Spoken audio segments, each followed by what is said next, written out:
Bonjour les 6e F. Alors voilà, c'est parti pour la séance 28. Avant toute chose, je voulais simplement vous dire que vous me manquez beaucoup parce que les cours de UST à distance, c'est pas drôle, tout simplement.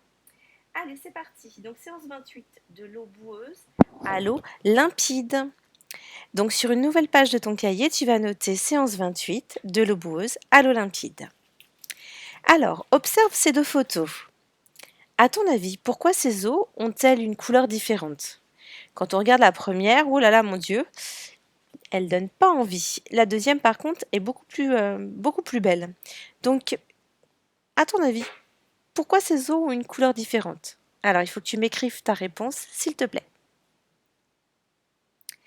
Allez, pour t'aider, je te donne quelques éléments de réponse. Donc, la première image correspond à de l'eau boueuse. La deuxième image correspond à de l'eau limpide, c'est-à-dire de l'eau claire, parce qu'elle n'a pas de particules de terre, contrairement à l'eau boueuse. On peut dire que l'eau boueuse, c'est un mélange hétérogène, alors que l'eau claire, l'eau limpide, celle du dessous, c'est un mélange homogène. Je crois que ce vocabulaire, tu as dû le voir avec M. Jungblut, ton professeur de physique. On va essayer de reprendre. Si je te fais voir un beau sirop à l'eau, c'est de la grenadine. J'ai rajouté des glaçons et une paille.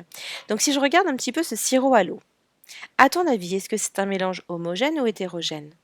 En comparaison avec de l'eau et de l'huile, homogène ou hétérogène? Tu te souviens? Allez, on regarde les définitions. Regarde, je lis. Mélange hétérogène, c'est un mélange dans lequel on peut distinguer à l'œil nu les différents constituants. Je reviens en arrière. Mon sirop. Est-ce que je peux voir à l'œil nu les différents constituants? Est-ce que je peux voir d'un côté le sirop et de l'autre l'eau? Non. Donc je peux affirmer que ce mélange, ce n'est pas un mélange hétérogène. Donc c'est un mélange homogène. Contrairement à l'eau et à l'huile, regarde, on aura beau remuer l'eau et l'huile, eh bien, l'huile se séparera toujours de l'eau. Donc, c'est ce qu'on appelle un mélange hétérogène. Je lis la dernière définition. Mélange homogène, c'est un mélange dans lequel on ne peut pas distinguer à l'œil nu les différents constituants. Et oui, comme le sirop à l'amande que tu as sur le côté. Alors, je vais te demander d'écrire les définitions suivantes.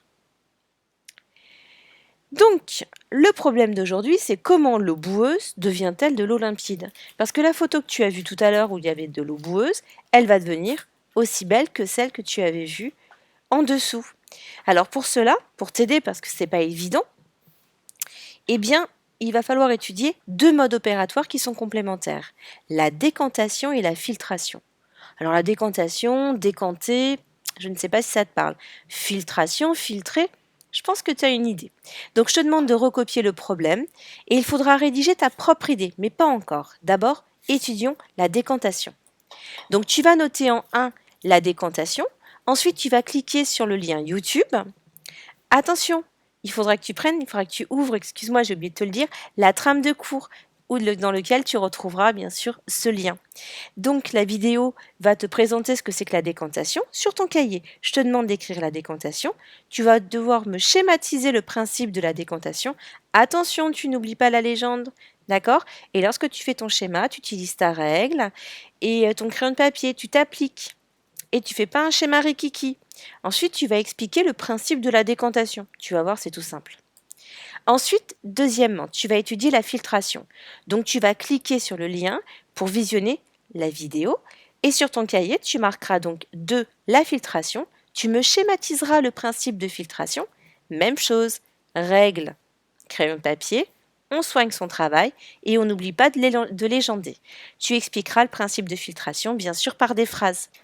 Une fois que tu as fait ceci, alors, à ton avis, d'après ces observations, d'après ces deux principes que tu as étudiés, comment est-ce que l'eau boueuse devient de l'eau limpide? Maintenant, je te demande de rédiger ta réponse.